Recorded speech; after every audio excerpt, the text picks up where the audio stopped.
Let's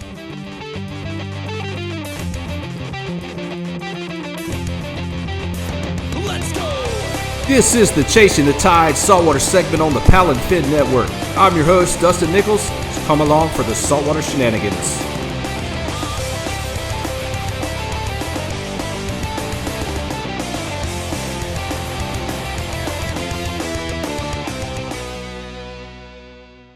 All right, everybody. Hey, welcome to another edition of Chasing the Tide saltwater segment here on the Paddle and Fin Network. I'm your host, Dustin Nichols, and with me tonight, got the one and only Jason Broach. What's up?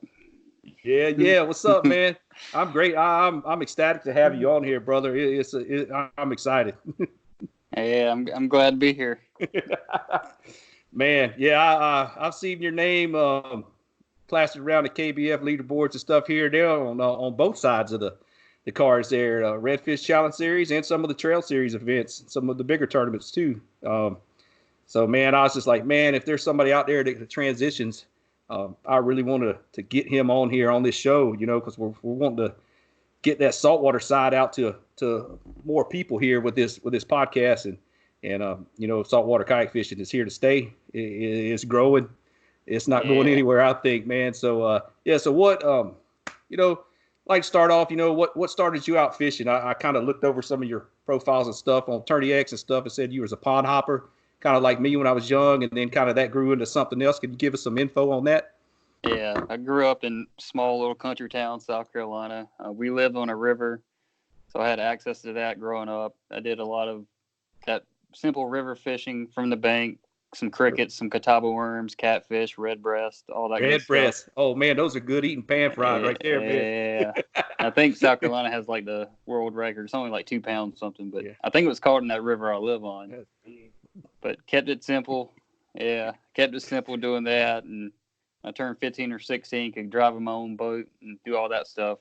It went from, simple little areas to, okay, I'm going to go try a big lake now, Santee Cooper, somewhere like that. And then we had a beach house in Merle's Inlet, South Carolina. So started going there, catching the red drum mainly around there. I also like catching stingrays growing up. So me and my buddies, college came around, we get a couple beers, go out in a boat and catch some big stingrays. But yeah, it was starting off simple, river fishing mainly, and then when I got a boat, it just all changed. In 2007, I got a kayak. It really changed. So just opened up everything because you could take it anywhere. Yeah, exactly. That's one of the key things of having that kayak, it's just that ease of access, any of the public easement, any public area you can get and launch, and you can slide under bridges that boats can't fit under, and you can slide and portage over little areas at low tide that have some trapped areas the fish will get stuck in and the boats can't get in there. So yeah, that's a big plus. Yeah, and I've done a little bit about everything. I've walked it down 30 feet wall spillways, and just dropped it in the water 20 or 30 feet and just made it to the kayak somehow. But you do what you do for a big fish. Yeah, what are you fishing out of? Hobie Outback. Been fishing out of it since 2007. Haven't switched. It's switched up. Yeah, that's just been the kayak for me. I've won different ones, but Hobie Outback for me, that's since 2007. Great boat. Yep. Yeah. Yes, sir. Yeah, and then you just transitioned straight from a boat. You always liked chasing saltwater fish and bass and all that to begin with. So you just rounded out in all the species, huh? Yeah, for the most part, but yeah. Inshore, it was mainly red drum. Yeah. That was about the only one I could really catch consistently. You could go flounder gigging and stuff like that, but growing up, I didn't know a lot about sea trout fishing, so it was saltwater, it was red drum. Freshwater, it was everything. But everything, yes. Yeah. Cool deal. So, so you left South Carolina, you went off to school, and you got a background in fishery science or on that side of things is what it is?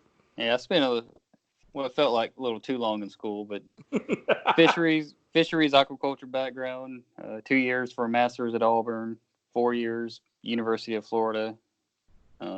Worked with catfish, worked with marine bait fish, pinfish, pigfish, work with marine ornamental fish, dory, Finding Nemo type fish, anything you Right, see in right. the aquarium. Yeah. Buffers and eel, all them good stuff, huh? Yeah. So when you went down there, you were was that in Gainesville or you were in a coastal school? Yeah. I spent 1 year in Gainesville taking classes, but then the next 3 years doing actual research, I was in Fort Pierce, which was awesome because great area. I later found out, it was the sea trout capital of the world, or at least the IGFA record came from there. And I've seen plenty of trout down there that it'd be close to it, but I never actually hooked one of those. I've caught a lot of good ones, but there are some little still under 16 pounds, right? 15 and 3/4, something around there. Well, the IGFA record's 17 something, but there was 17. Okay. I think there was one caught in 2014 that was 15 pounds or something like that. Ooh. Yeah, I've seen some that have probably been 15 pounds. They do look like snook on the flats, but wow, you get a little bit closer and start seeing dots and that head shape. You're just we see something like that every now and then. We'll see them with a tail in a school of. They'll be following a school of redfish, and you're like, that don't look like a redfish. I've picked some off the back end, 24, 25 inches, but I've seen bigger, and I've seen them in the. Following the schools of the horse mullet too, just easing behind them. And, they we've had some videos go around of some of the bigger ones, like coming up and eating like a dink 14-inch or 15-inch trout off of somebody's plug. A big old gator just big old trout comes up and just smacks it. So had that happen a few times. Big baits, big fish. I just recently started messing around with some of the bass style swim baits and slow rolling it on some of the drop offs in the deeper channels and stuff around here, and have caught some good fish on that this year. Yeah, that's a lot of people in Titusville area. That was one of their go-to things, a weedless swim bait, and pretty productive saltwater for sure. Yeah. I found some good ones in like pumpkin seed with a chartreuse tail, like the baby bass color, and you dip the tail. Chartreuse kind of looks like a salt and pepper shad almost. And rig it with a big, the Beast, Owner Beast 8-aught AWG, and swimming it along the channel, the break in the ledge, 5 to 7 foot. It drops off to like 14. And I'm just slow rolling it. And I got a 24.5 on it. And I have one that had a slam the other day, last Friday morning. I had one that slammed it. Pretty much felt like my rod was going to leave my hands, but I couldn't get a hook in that one, but it knocked the fool out of it. Yeah, that's what I like about saltwater fish is the thump. Like there's no comparison to a big trout or big snook, especially at nighttime when like a mirrodine, your twitch paws, and on that pause when it just feels like someone hit your rod with a sledgehammer. It's awesome. See, we got those, the Paul Brown lures. The mirrodine is. We got the softine, the soft body with the little hollow body, and we got the corkies over here, the Fat Boy. I'm gonna have to send you some of them. That we got the rod shop that I'm hooked up with has custom colors, and man, I'm telling you, them things are money for some trout. We got some ones that are broken back too, and they just got a weird little swim action to them, and there's just something about them Fat Boys, the way they sink, and you kind of bend them. You can bend them and or to make them dig in a little more and get them a little deeper. A lot of people fish them, 3-4 foot over some softer mud, because that mud will absorb heat during the day, and that water might be a little warmer, or it might be around some reefs that absorb the heat and kind of keep that water. It might be a little 1 degree difference in water temp, but them trout could be keyed in on that. And, they'll fast twitch them. But, man, I've had a lot of luck with them, like counting them down, about a foot a second.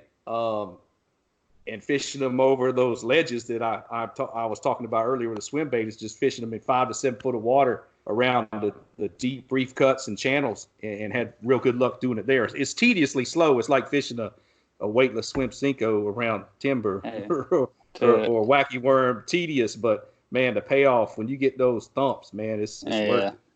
Yeah, I always love that feeling. Yeah, well, it's hard for me to not throw a top water though. Yeah, that big trout on top water. I think that's hard to compare anything to. Also, it's awesome. Yeah. So yeah, you got you finished up with school in Florida, and then you went back up you went back home to South Carolina? Yeah, I spent 3-4 years trying to get a grant when I was still in Florida to fund me for 2 more years, and we ran out of funding at the lab, and I came back to South Carolina, 6 months jobless, which it was nice because I had a lot of fishing time then, and a little bit of money left over to be able to do that.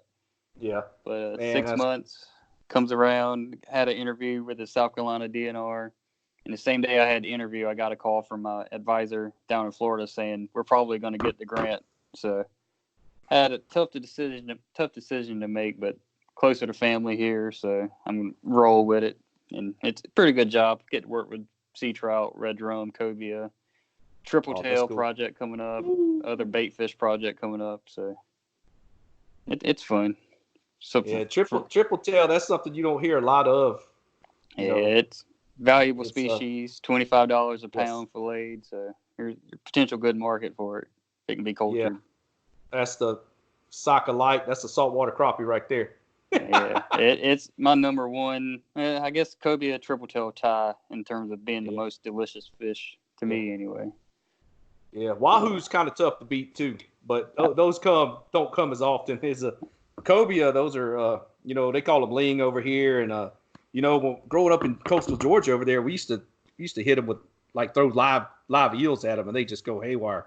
And that's what I like over here. Like we get a chance every now and then to get out to the short rigs because we got rigs within about standpipes within about 2.5 miles and rigs within about 4 miles, so we can get to them on the kayaks, and then catch some cobia and stuff on them. And I like the eel imitations or the big hoagies or the Ron's lures make a crazy looking eel. So, that's some fine table fare right there. Cobia, but triple tail, those things fight, man. Woo.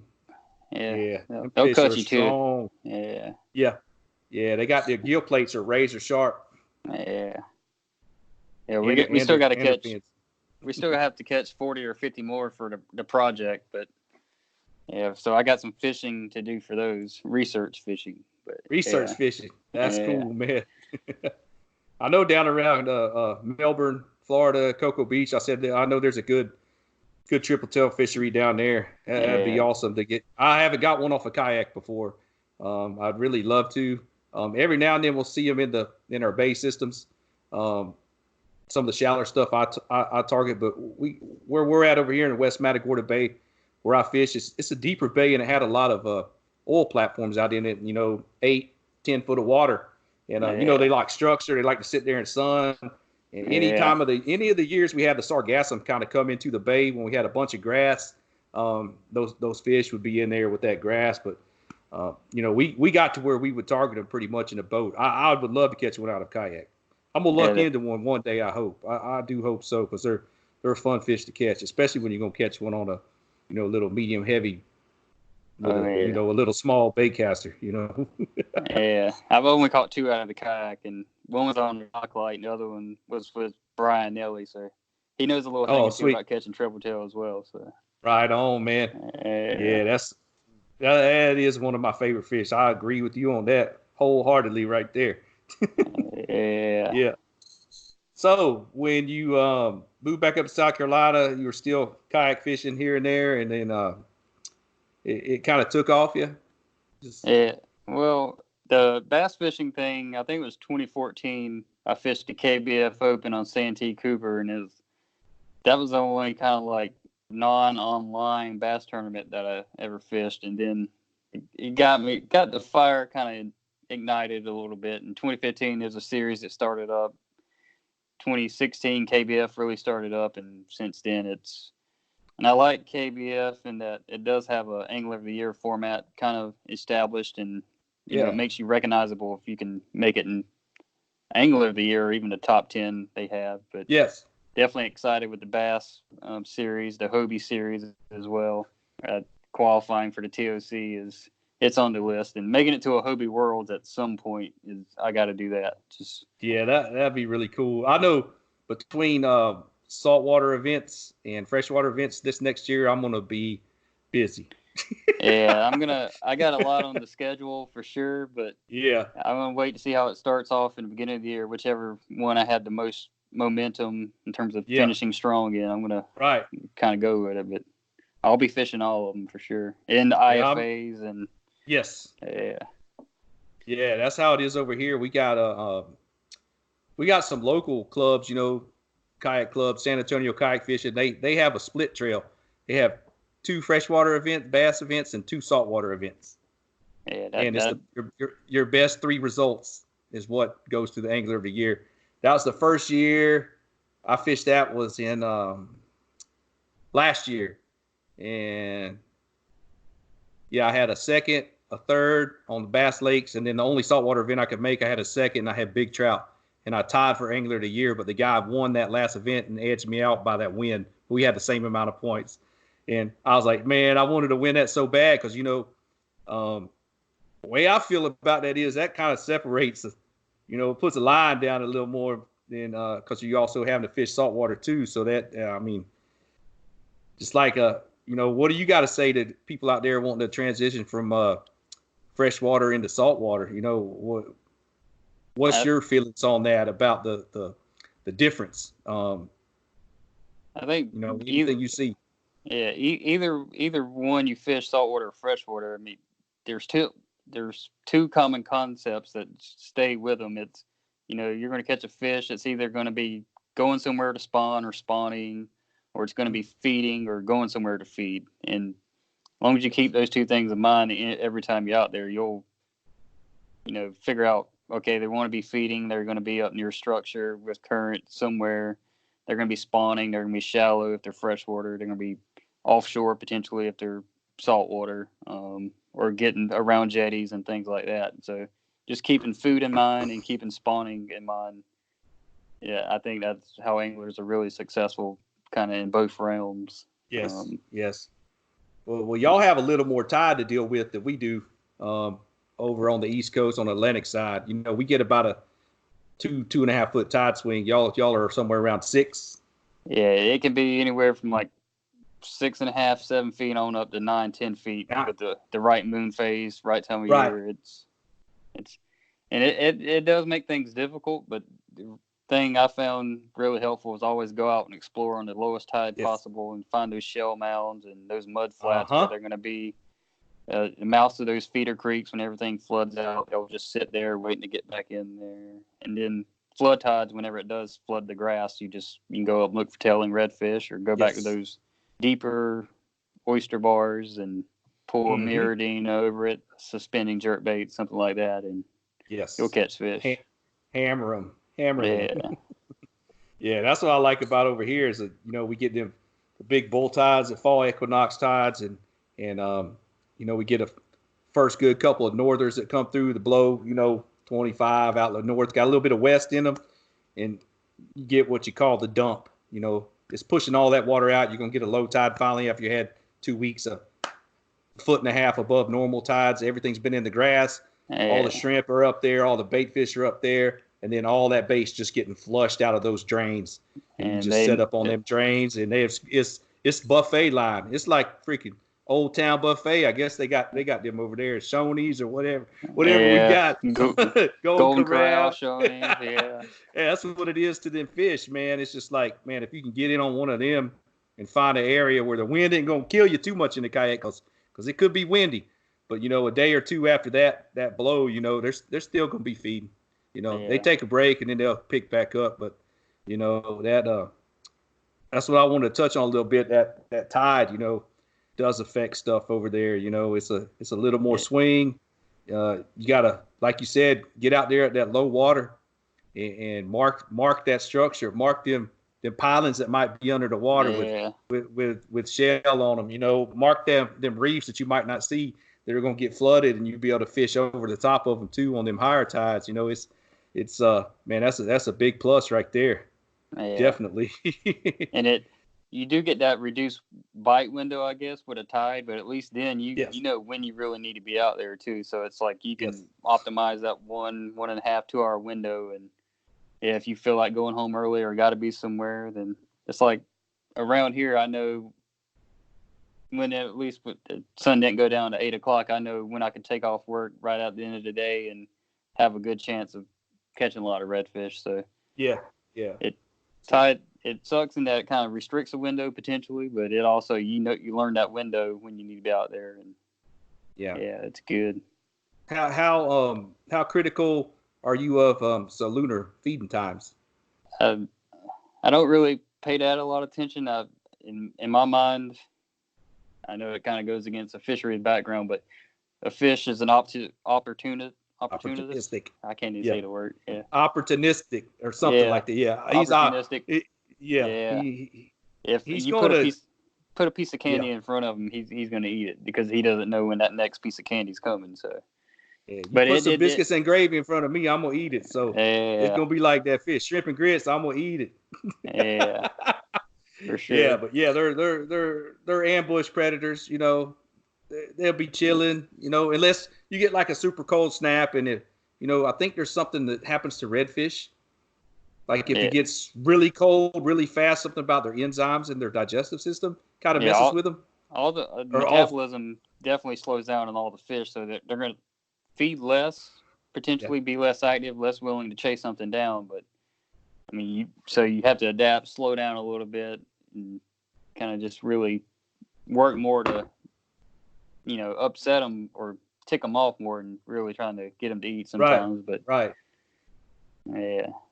Yeah, I ran into that today. The water, we had a warm up. It's been in the 80s for today and yesterday. We had a little small front come through, but I got a little topwater bite this morning, and they were just flicking it out of the water. And every now and then one would smash it pretty good. They weren't really big trout, but they're fun when they're hitting topwater. So the bite slowed down, and I started marking fish further out in a little deeper water, and I had a bag of some little TRD, some little turds in the kayak with some jig heads, and I threw one of them on a spinning rod and started just dragging it super slow, and like 12 to 15.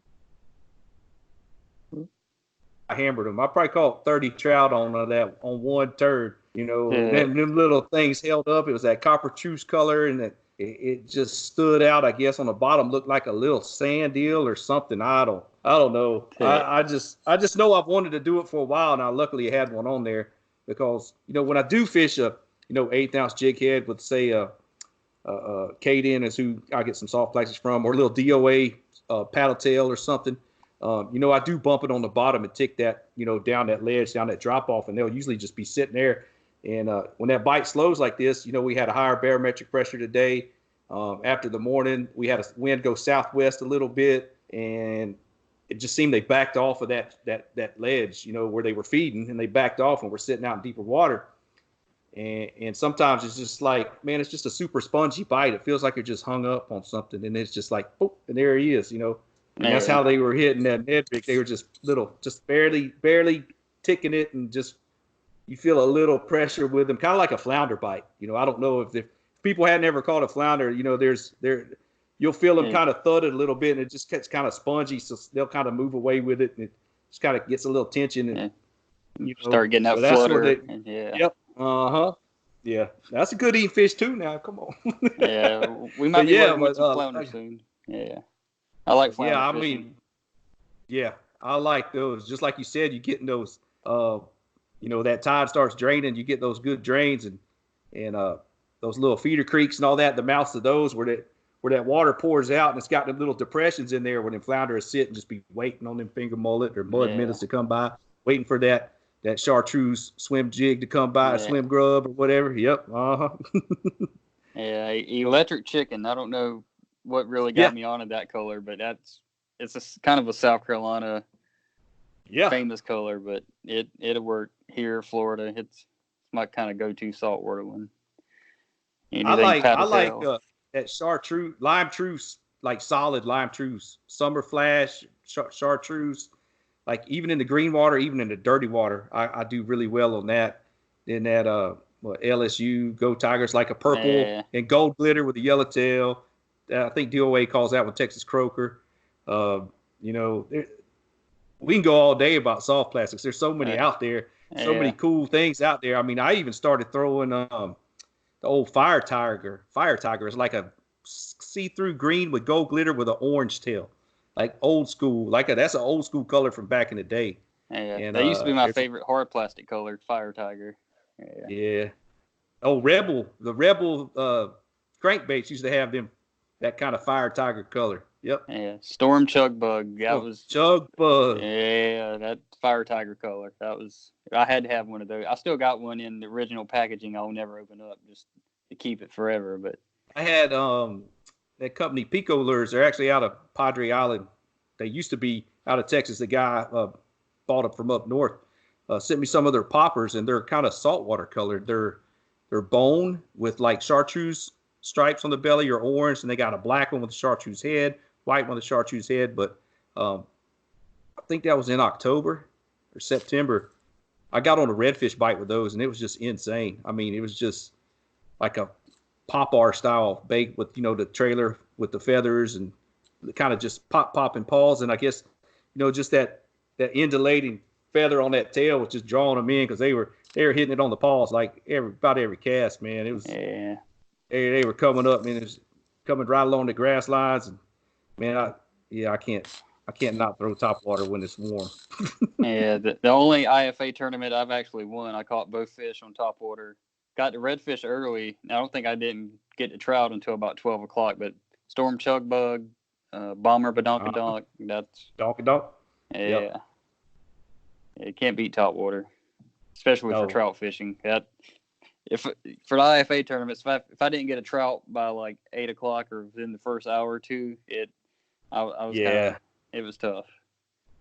That'd be my thing here. We have the same kind of series over here, and it'd just be like, man, I go knock my trout out, and then I'd be like struggling to find a big redfish, because I'd have to go get out and change locations and go to some little back lakes or something, because the trout areas are different. I'd be fishing different flats, and then sometimes the bigger redfish might not be there, and I'm like, man, I got to move. I got to load up and go. And, and I'm fishing my local waters and try to make an hour and a half run back to the weigh in. And, that time management comes into play. Yeah. It gets fun. It gets a little stressful, but fun. Yeah. A little bit of both. So so being in the tournaments, where all has that led you as far as saltwater tournaments go? Have you fished around? You said you fished some in Florida. Yeah, a lot in Florida, the East Coast and West Coast. Spent a good bit of time around Tampa Bay. I did a postdoc around there for a year, all up and down the Florida East Coast, inshore and offshore. Yeah, fishing a lot with Brian Ellie. So the first time I ever went after a sailfish, we're sitting on the beach waiting on the sun to come up, and he looks at me and goes, within about 15 minutes, you're going to have your first sailfish. And, I look at him. In my head, I'm thinking, yeah, okay. But, I'm smiling saying, oh, cool. And I think literally within 10 minutes of launching, I was hooked up and fighting a sailfish and caught that one. But, yeah, I've opportunities for dolphin. I've caught those, kings, grouper. Hooked up with a lot of amberjacks. Haven't landed one. Donkeys. Yeah, a lot of cool cobia, African pompano. Those are good eating too.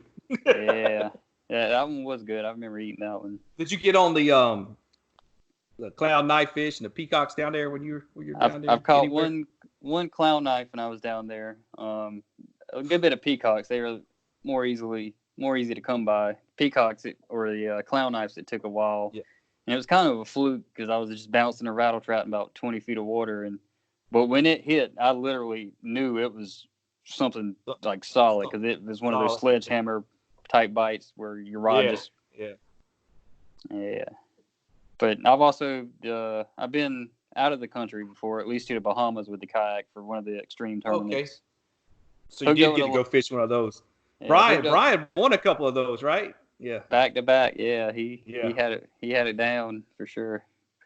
Man, I caught some sharks when I was over there, but that was it. That's about it. Hey, have you seen the any of those videos popping around for that goat tournament in Navarre, Florida? It's an offshore tournament in Navarre. I'll have to send you some links to that. I don't know the guy who's putting it on, but my buddy Tracy Dedman, he fishes for Hobie. He lives down in the valley, Harlingen, McAllen down there in that area. But he travels and does the extreme kayak tournaments, and I've been wanting to jump on board and get over there too myself, but I think we're trying to make that trip in June over to Florida. It's off of Nevada. There's a artificial reef they put in for part of the oil spill they had with that the rig that blew up and blew all the oil out everywhere. You know, they had some kind of deal there, and it's like a mile and a half to 2 miles offshore, and it's like a 5 mile long artificial reef or something like that. There's all kind of weight points, and it's supposed to be your 10 best fish. It's the aggregate weight of your 10 fish. There's gonna be some kayaks that can't get back. Yeah. Yeah, and there's some jackpot. There's like a blackjack. There's a bunch of side pots and Calcuttas, and it looks like it's gonna be a damn good time. Is what it looks like, you know. Yeah. And that's what I've heard about the Summer Slam and all them over there. They're great. You know, there's a couple guys from over here that goes to fishes them. Eric DeLuise, he's on Hobie. Eugene Mora, he's on Wilderness. I think he placed with the Wahoo a couple years back.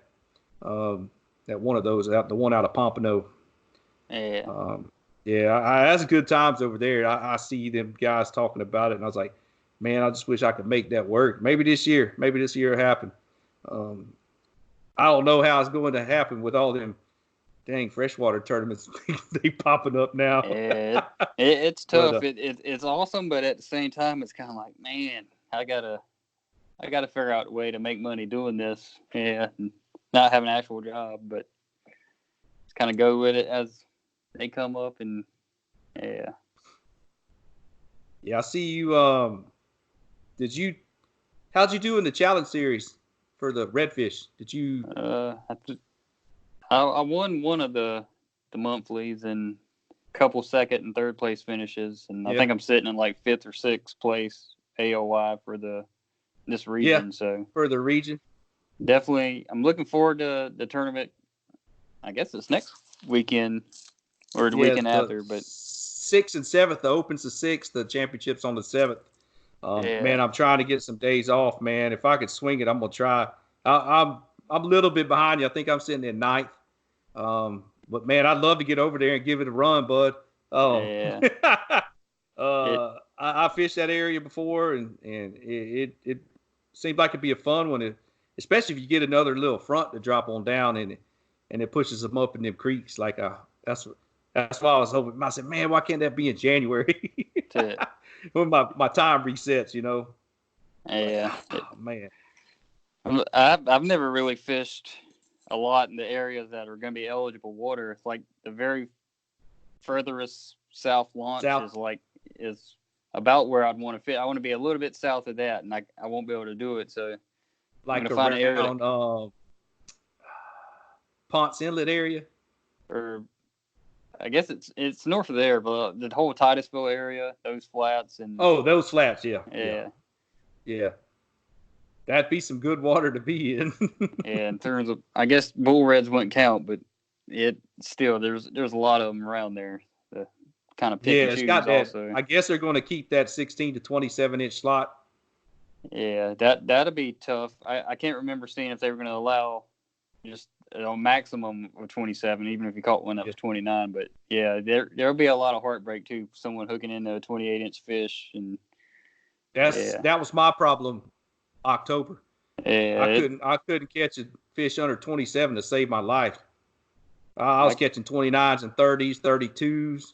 I mean, it was just like, why can't I catch fish that are at least a couple 25s and it was being all good. I had two or three 25s, and I just needed them last ones, and I'd end up with like a couple 23s I needed to call, and it's like, man, come on, man, where y'all at? And then I'm telling you, I'm fishing right next to a guy, and he's catching 26.75, 26.5, 26.5. I'm like, man, what? Come on. Yeah. It's a numbers thing. When you find that school, you just got to, if you know it's not 26, 27, you just throw it out and throw them back and get back in there. Get back in there. That's what I was trying to do. I got lucky on one of the schools I had down here. It had a good bit of those 26 to 28 inch fish, and kind of just went with those and picked them off slowly and surely. Well, it was a little tougher in August, September. Our fish weren't really schooling really heavily then. I mean, you'd pick up a group of 3 or 4 here and there, but it wasn't like the big schools. I started to see it in October. Once they start making their push and they're going to start making their run to spawn, especially the ones over 28, 29, 30 inches that they reach their maturity to go spawn. They're all making that run, and then you still have the resident fish, the smaller ones, 24, 25 inches. That's the ones I was really looking for. Was we just had those such high tides for so long, so I was able to get back into some crazy areas, but it was just they had them spread out. The tide pulls down a little lower, it congregates them a little more. So that's the thing here. I don't know how that affects y'all over there with those lower tides. I guess it'll help congregate the fish a little better, because I know on them high tides, man, they're spread out here sometimes. It makes them a little harder to find.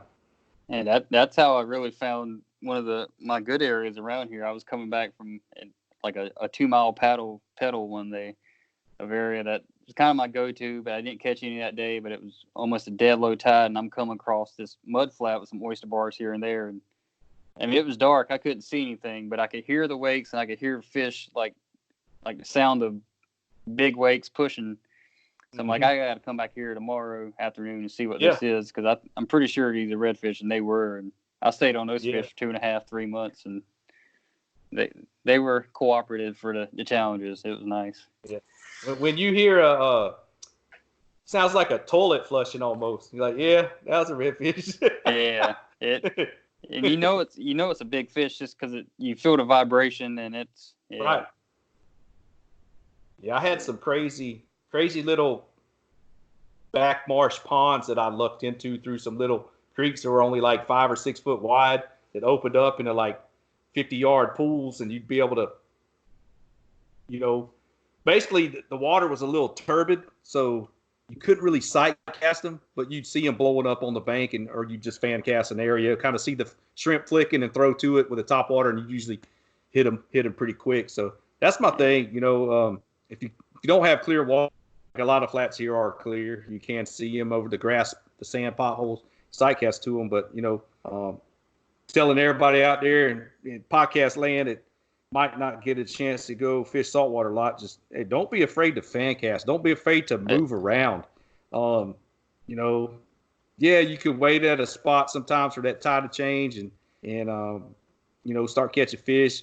Normally if there's bait fish around, I'm gonna stick around a little while. I will. Yeah. And if I'm catching fish, it's kind of hard to leave those fish sometimes. That kind of hurts me sometimes in tournaments, but I'm guilty of that sometimes. and like they say, 90% of the fish are in 10% of the water. In reality, It's like 99% of the fish are less than 1% of the water, and you got to make sure to find out 1% of water, and moving around and fan casting, that definitely helps finding that honey hole.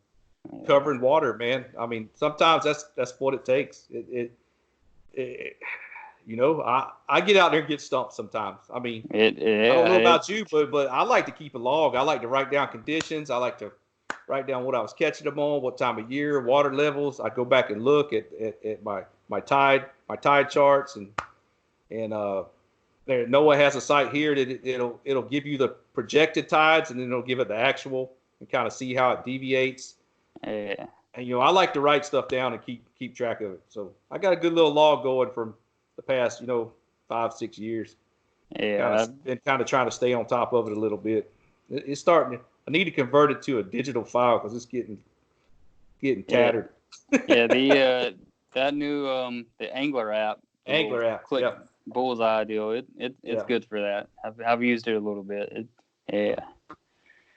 But definitely, like the trips you go out there and don't catch anything, I think you learn more of what not to do, and that sometimes that's just as important. Yeah, know where not to go, and So what is your favorite saltwater species to target out of the kayak? Is it redfish? I guess kind of the last year being here, like I knew I didn't have opportunities for big trout, but when I was down in Florida, there was nothing that would compare to like a solid 27-inch plus trout. Yes. Especially at nighttime, throwing a mirrodine over the grass flats and what little bit of oyster bars were down there, and nothing compares to that thump when they hit it. Is 30-inch trout. I remember my first one I ever caught, and that's kind of like what everyone wants to catch down in Florida. Everyone wants a 30-inch trout. And the first one I caught, it was just they're awesome, and the thump you can't explain it. It's just awesome. Yeah, I've 29 and a half. And I had almost 9 pounds. She was fat though. She was fat. Yeah, Texas seems to have a lot fatter trout than Florida. Florida does have some fat trout, but long, skinny trout, it's a little bit different body shape down in Florida. But yeah, there's a lot of long ones down there. Yeah, I love chasing those, man. I love chasing the big trout. Yeah, that's fun. And how many you got over 30? 4 over 30. 4 over 30. There was one night I think I caught 5 over 20, 27, 28. I caught 228 and a half on back-to-back casts one night, or 229 and a half on back-to-back casts. But and this is the time of year to be down there. So at some point I'm gonna, next couple of weekends, maybe before Christmas, I'm try to get down there because I haven't caught a big trout all year. The biggest one I've caught here in South Carolina is probably 21, 22, and which is a decent one for here. But yeah, just when you've been down there in the glory land, like Florida or Texas, and you know how big they can get, that's what you want. Yeah, I think I got 6 over 25, but I haven't broke 28 yet. So they're all just right there in that 6-7 pound range right now, and it's like, but they were like, when I'm on them sometimes, especially those ones 24 and 25 inches, I'll catch at least 2, like pretty much within 3 to 5 casts, because they're right there. They're keyed in. Last year I had that. I had a 25 and a half and a 27 and a quarter on back-to-back casts on top water. Yeah. And then 3 casts later, I hooked one. I guarantee it was 30, and she shook off. This year I've had a couple that separated. A corky broke back. When she came up shaking her head, it broke the dang lure in half. Yeah. Like, she was big. She had a big old head on her. She was big. I've seen some fish down there. It seems like you could put a volleyball in their head. Those are the ones I like. I've definitely seen snook that can swallow a volleyball. A lot of heartbreak on big snook. Yeah, I haven't had a giant one yet, but I'm looking forward to get down there around South Padre and catching some of the bigger ones in that area. We get smaller ones up here. I caught a juvenile tarpon in one of our river estuaries, brackish water rivers, in 2 years ago, December, on a corky. It's 32-inch tarpon. I thought I had a giant trout till I saw her jump. Yeah. Yeah, I thought I was like, oh my goodness. Yeah, that's definitely one of the most chaotic fish out there, especially that size fish. It could end up in a tree 6 foot out of the water if it's close to it. Oh yeah, hanging. Yeah. Yeah. Those are cool. But yeah, man, saltwater, man, it's just that feeling. You don't know what you're going to hook into out there sometimes. It's like, you could catch a 40-inch redfish on top water on the grass flats. You could luck in and get that 30-inch trout. You could be fishing soft plastics and catch that 5-6 pound flounder. I guess y'all have some of the rivers and stuff. Y'all have the bluefish over there too, and the coastal rivers. Yeah, they more offshore, like inshore. They'll come somewhat inshore. Like we caught some when we were out research fishing for trying to collect broodstock, but yeah, you won't get the big like 20, 30 pounders you will up in the Northeast. But you can get some solid 5 to 10 pounders certain times of the year here. Shack up a plug. Yeah, what really sucks is when you take one right out of the package, you make that first cast waiting on that big trout, and one of those blow up on it, and just like it's just shattered. Just scraped and shattered. And ladyfish too, or skipjack. Those are poor man tarpon. If anybody's never caught one of those, they jump and hoop and holler and everything too. So that's like a saltwater bowfin. They're stupid. Yeah, there's places down in Florida where you could catch them all night long, and about the only thing they're good for is shark bait and grouper bait. But redfish, big redfish that tear them up too. Yep. And I don't like them. Yeah, I don't. It's a good fish if you have kids with you. You can keep them occupied a long time. Oh yeah, and they'll have fun with them.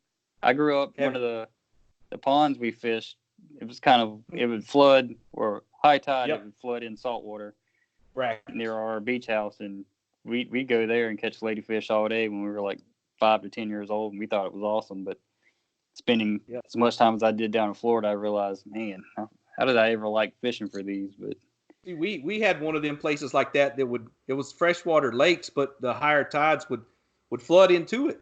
Yeah. And we'd be over there fishing with worms, like night crawlers, with like a couple split shots on the bottom, and catch redfish on night crawlers. Yeah, that's how this pond was. We catch them on the stuff like that. It was crazy, and it's like, for real, I caught a redfish on the Louisiana pink night crawler. Sure did. I see it. Redfish are almost kind of like a glorified catfish. They'll eat about anything, but they'll also. They're a bulldog too. It's nice. I caught one on a marshmallow. Yeah, that sounds all right. I think cobia would eat about anything too. Yeah. They are. Those are. They're pretty curious too. But redfish, I mean, they do spook, but like at least 75% of the fish I've spooked, I throw to and still get them to eat. Yeah, I think that's a little bit different down in Florida, especially around like Mosquito Lagoon area. That when you spook them, they're not going to eat. But they're a little more pressured. But I made a trip to Louisiana before for one of the IFAs, and that was in Venice or Point of Shane or we fished Grand around. We fished around Hopedale, I think, right out of Hopedale, and it was like the best red fishing I've ever had. Like almost seeing a redfish tailing every 10 to 20 feet in the creeks. It was like, man, it's like, man, I got to come back here more. And they would hit anything. You could stand right up. You could touch them with a rod tip almost. And pretty much. That's good red fishing right there. Yeah, that's when you don't even have the cast. You just drag it in front of them from standing up. Yeah. Yeah. Florida fish, they're a little smarter than that. And South Carolina fish, they're just kind of in between, I guess. But yeah, they get pretty stupid over here sometimes. I've caught them on a frog, on a booyah popping packratcher, white one. Yeah, I haven't done that yet. Up in the grass. I've actually taken a flipping stick with crawfish imitation and pitched to them. See the reeds shaking, and I throw up in there with that, and I jig it and catch a redfish on my flipping stick and rip them out just like a bass. In terms of like transferring, like being able to go from freshwater to saltwater, you can literally, if you have a bass box, pull anything out and catch a redfish on it. Likely catch trout on it, and almost any other saltwater fish for the most part. Chatterbait. Yeah. That's my IFA tournaments. I've won a lot of money on it and lost a lot of money. I used a little 1/8 ounce Z-Man, so the hook's super bendable. And I've had a lot of redfish straighten it out. A lot of redfish just snap it in half. But 30-inch trout and big snook on it also. Red drum. Yes. Getting a limit in IFA tournaments. A little 1/8 ounce chatterbait, gold blade, gold head, electric chicken body, paddle tail DOA, and take the skirt off. Yeah. Or you leave the skirt on. No, don't give it away. Don't give away all the secrets now. We can't do that. Yeah. I don't mind. Yeah. That's one of my little go-tos over the grass flats. I do the same thing. And there's also there's a Gambler makes a weedless hook with a little small Colorado blade on it called the Does It.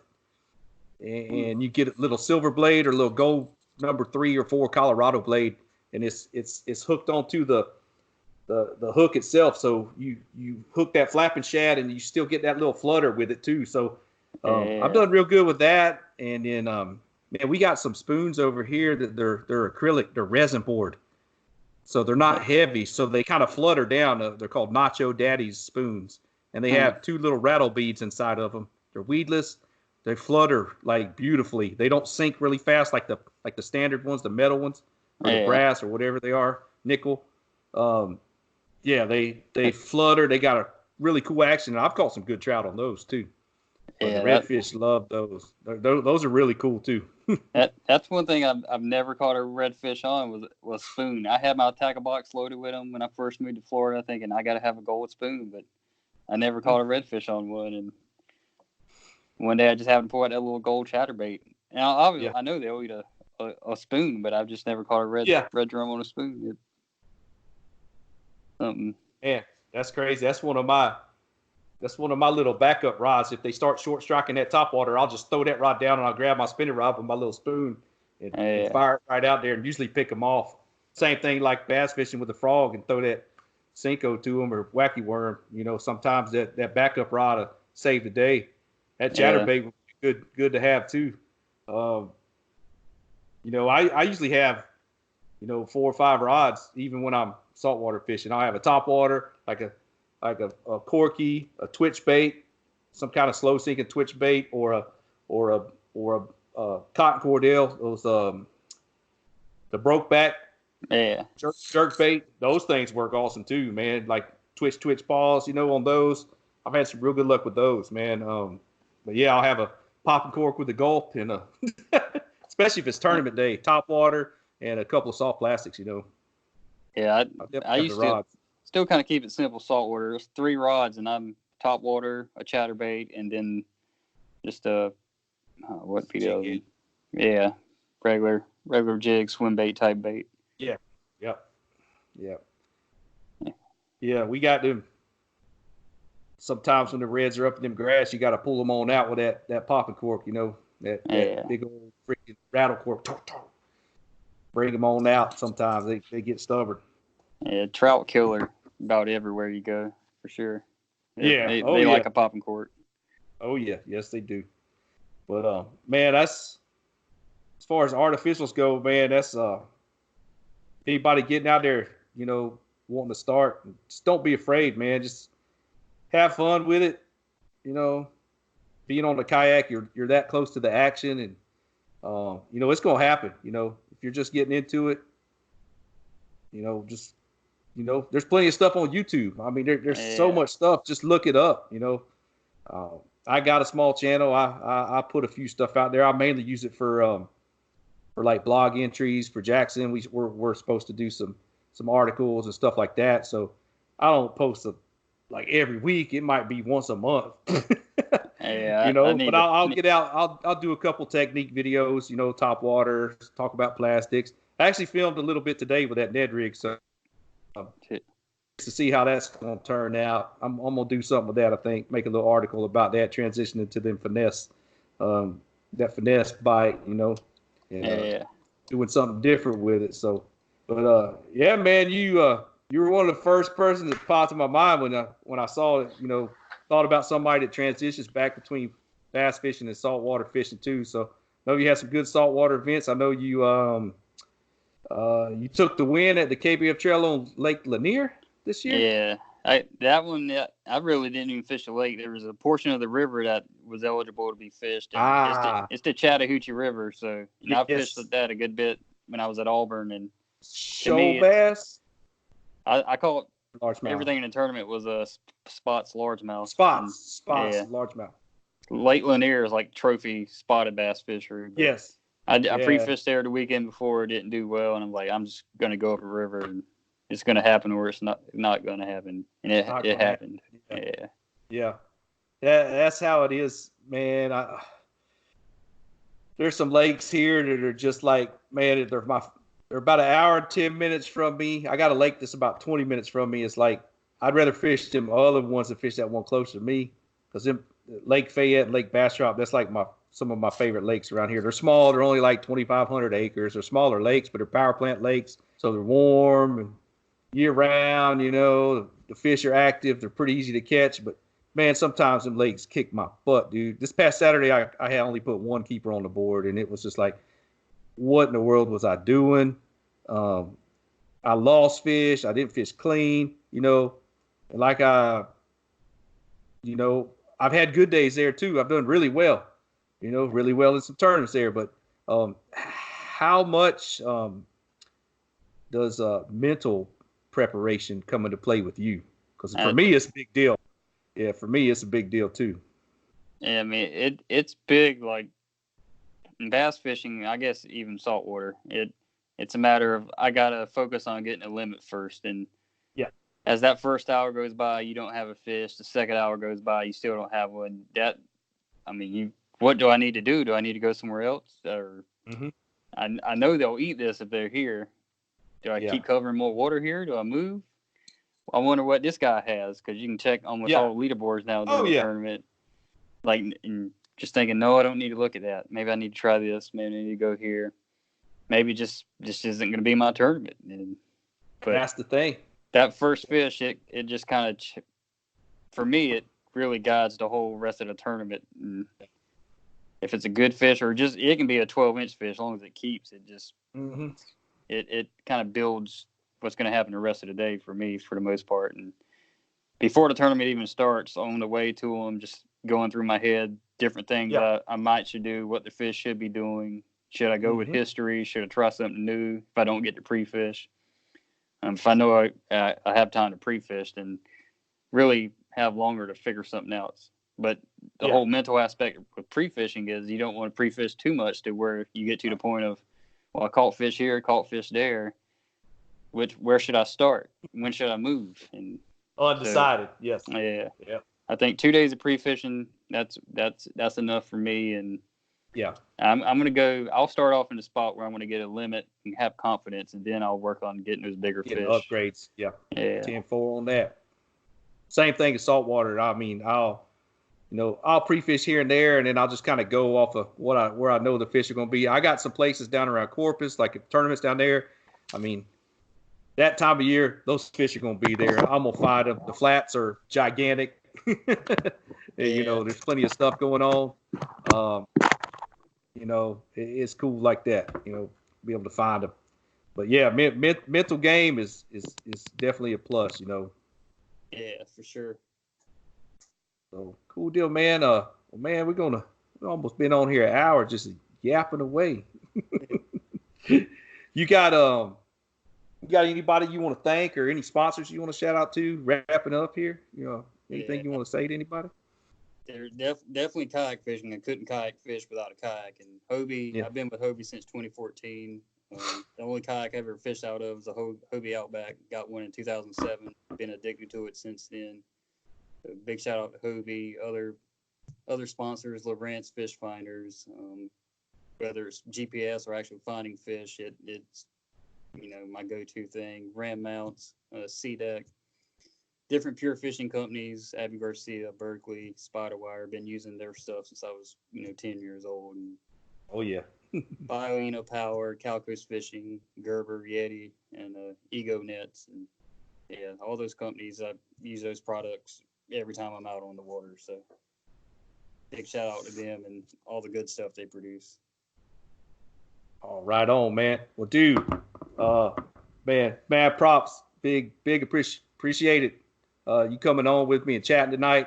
Man, I really hope I can swing them days off, and I'll meet you in person over there in Florida if it works out, man. If not, I'm gonna see you on Guntersville. Yeah, I'll be there, and I'm looking forward to that one. In terms of freshwater fisheries, it's my favorite lake out there, and I've done pretty well. I've caught big fish. And this year I really didn't do good on the lake, so I'm hoping next year is my redemption for it. And April 1st of April, they're going to be spawning. Should be on, dude. I've never fished it, and I'm hoping I can get over there and figure something out. We'll see. There's a possibility I might be coming over to Seminole for that Hobie Bass Open Series. Yeah, I'll be at that one too. That'll be a good one. Fish will probably be more pre-spawn there, but depending on how warm it is, there could be a fish on a bed down there that time of year. One of the guys I worked with that retired out here, he came over to Texas from Florida and Georgia with my dad to the plant I work at, and he actually was a guide over here at Saltwater, and he's who I caught triple tail with. He had a triple tail down over here out of a boat. But he grew up over there in Bainbridge, and his dad lives there, and that's where he just retired 2 years ago. So he lives right there on Spring Creek. Yeah. He's there. He's like, I got you, dude. I got you. He said, I'll tell you, I'll give you a couple spots. I was like, all right. I don't think I can fish out of a boat that week. I'm not too sure on the rules. But he's not a guide over there. He's a saltwater guy. But he's like, come on over, I'll show you some ramps. I'll kind of give you some areas. I'll let you know what. Maybe I'll find some fish and let you in on something. I don't know how that works, but I was like, man, just any info, just areas. I've scoped out areas online, and I'm kind of kind of looking at some stuff on maps, and I like grass, so I think there's plenty of that over there. Plenty of that. And one thing I like to do is when I'm looking at maps, Google Earth, you can go back and look at past photos, and you get an idea historically where that vegetation likes to grow, and look for road beds and things like that. So I've been doing that quite a bit. I'm ready for that tournament. That's gonna be more likely my first tournament of the year next year, and if I can start out the gate good with that, get qualified for the TOC again, it's going to take a lot of mental pressure off of me. Right. My 3 goals: qualifying for TOC, getting back into KBF 10, and being on the bass stage at some point, some level, whether it's holding a trophy or at least getting a check or something. So, yeah, that's awesome. Yeah, it probably won't happen, but if I can just hit one of those 3, I'll feel like I've accomplished something. Well, man, it looks like we're gonna run to each other at one of these here sooner or later. So I'll be looking for you. Man, like I said, I really hope I can make it to that Redfish Challenge Championship over there at Palm Coast, but it's not looking too good at the moment. So if I don't make it over there, man, I wish you the best of luck, man. Pull that off over there, and I'm gonna give it a shot. I'm pretty sure Brian Elliott will be there too. He'll have it figured out too. So. We'll see how it goes. See what's going on with it. Well, man, dude, I appreciate you coming on, and we'll have to have you on here again one of these days. But I look forward to seeing you in person too, man. Yeah, cool deal, brother. Do it also. All right, now, TF4, thanks for coming on. Now, all right, thank you. This segment is brought to you by JigMasters Jigs. When in doubt, get the jig out. Go to JigMasters.com and use promo code PNF20 and save 20% off your next jig order today. Do you love our podcast and want to help support us even more? Well, now you can. You can simply go to patreon.com/paddle, the letter N, Finn. Or you can also go to anchor.fm/paddle, the letter N, Finn. This is Bucky Buckstabber, founder and executive director of the Fly Fishing Collaborative. At the Fly Fishing Collaborative, also known as FFC, we mobilize the fly fishing community, outdoor enthusiasts, and people of goodwill everywhere to create sustainable solutions to poverty and human trafficking. We have many different initiatives to accomplish this goal, but our primary focus is building organic and environmentally friendly aquaponics farms for communities suffering from trafficking because of a lack of resource. If you're interested in funneling your passion for the outdoors to benefit those that need help the most, then visit flyfishingcollaborative.org. Josiah Pleasant, Executive Director of Agathos Village here, to specifically invite you to positively impact the vulnerable in Juneau, Alaska, in partnership with FFC. Bucky and I have been blessed to be a part of Transformational Impact Abroad and are stoked to bring our lessons learned home to serve the marginalized. If it breaks your heart to know that the vulnerable are literally left out in the cold, don't have community, a home, or healthy food, join us to make a tangible impact by donating or making plans to volunteer with us. You can donate at www.flyfishingcollaborative.org and write Alaska in the notes to help us help others. Go check out the website, guys, paddle, the letter N, and fin.com. Also check out YouTube, youtube.com/paddle and fin. If you got a question, comment, want to hear from a future guest, feel free to email us at paddle, the letter N, and fin @gmail.com. Don't forget to follow us on social media. We're doing giveaways, announcements, things like that at Facebook and Instagram at paddle and fin. Shout out to our show supporters, Rocktown Adventures, Loveland Canoe and Kayak, Hammered Lures, Fish Mob Lures, TRC Covers, Ketch Products. Go to ketchproducts.com. You can put the paddle and fin logo right on your catch board. Don't forget to go over and pick up your JigMasters Jigs. Use promo code PNF20 and save 20% today. Don't forget to rate and review the podcast on whatever platform you're listening to. It helps grow the audience, helps others find our podcast. So please drop a 5-star rating in on the podcast platform you're listening on. Don't forget about the recycled plastics program, you guys. Take your used plastic baits, put them in an envelope, mail them to the address in the show notes. Our man Eric Richards at Hammered Lures melts those down, makes new baits, and donates them to various chapters of Heroes on the Water.